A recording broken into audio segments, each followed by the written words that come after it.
an occasion for organising and debating.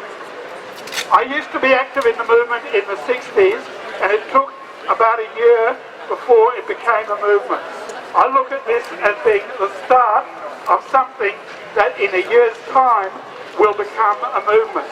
It took another couple of years before it became a strong movement, and pretty well soon after that we won. Never forget, we actually won on the Vietnam War. Now, this economic crisis that's developing at the moment has not yet hit Australia, so it's not surprising that there isn't going to be any huge people of Melbourne speaking out at a mass rally of the people of Melbourne right now. But there are already riots in Greece.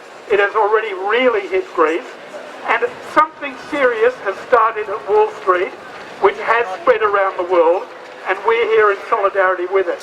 But I think we should take it that we're at the beginning of something that's got to organise and become a movement. Now, in the course of that, there's going to be all kinds of other things that we all agree on, or that some of us agree on, or that some of us really hate. Like, I can't stand people going on about how Telstra invented free energy, but you've just got to put up with that at any kind of mass activity. But at some point, we've got to debate what are the key demands that are really people are going to focus around. And I think the reason we've got any hope of starting something at all is that the so-called leaderless people at Occupy Wall Street picked out two very brilliant concepts. One, by making it Occupy Wall Street, they're identifying a clear enemy. That's as clear an enemy as there was over Vietnam. You're saying there's this finance capitalist class that we're opposed to. And secondly, by highlighting the concept of we are the 99%, they're really narrowing it down that they're trying to build a broad movement of the people that's entirely different from the kind of stuff that Melbourne's seen for the past few years. I don't go to demonstrations that have been going on with rare exceptions. I know what they're going to do, I know what they're going to say, and I know that they don't lead anywhere. But the concept of a movement that says we are the 99% is saying, no, we're not those kinds of people. And sure, we should welcome the fact that the people who go to demonstrations anyway are going to turn up to this one. But if we genuinely want to be a movement of 99% of the people, we have to work out concrete political demands that we are determined to organise at least 20% of those people to support them. And that means that on top of what I strongly agree with Benny's speech against supporting any of the parties, on top of not supporting any of the parties, we actually have to become a party.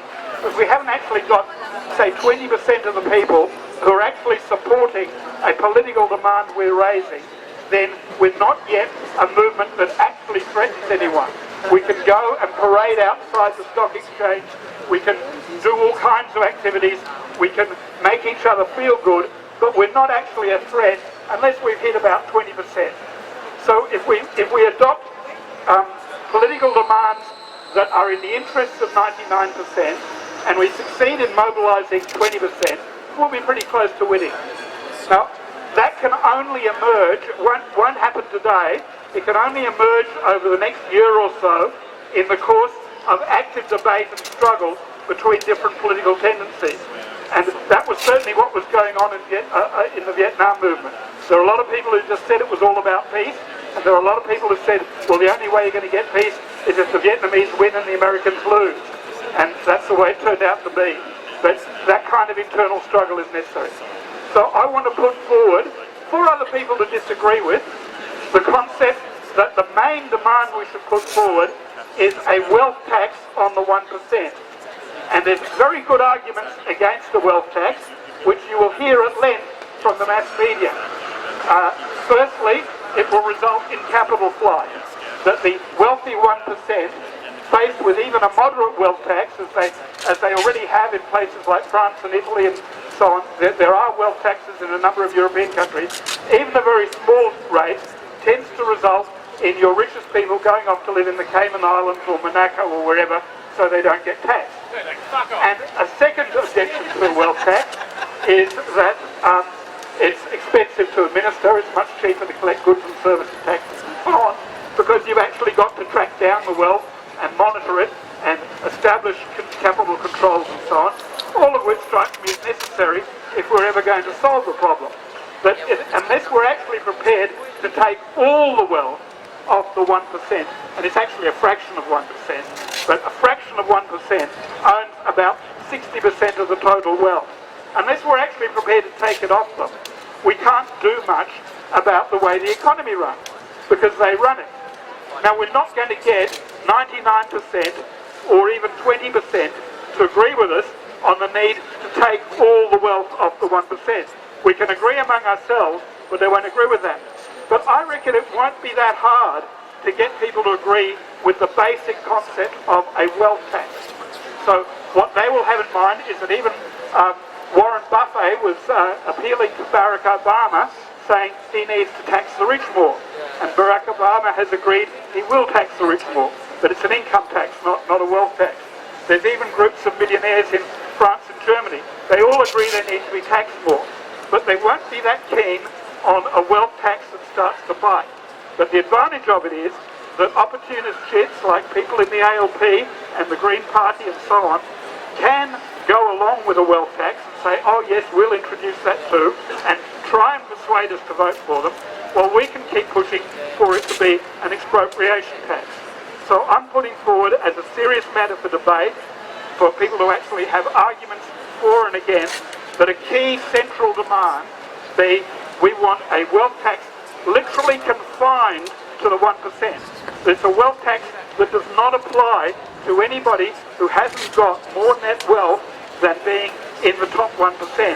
So when all the newspapers tell you how terrible it is, the reply is, yeah, it's terrible for your supporters.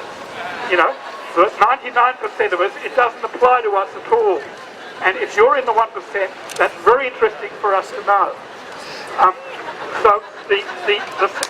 So I reckon that kind of approach to politics is very different from just celebrating that we all hate the system and we all agree on this and that. If we're planning to build a movement for 99%, then let's start demanding, or let's start debating what concrete demands we're putting forward. That's my proposal. I expect other people to put forward another proposal. It may well be that we can get away with 2 or 3 central demands, but we will not build a movement that hasn't got any.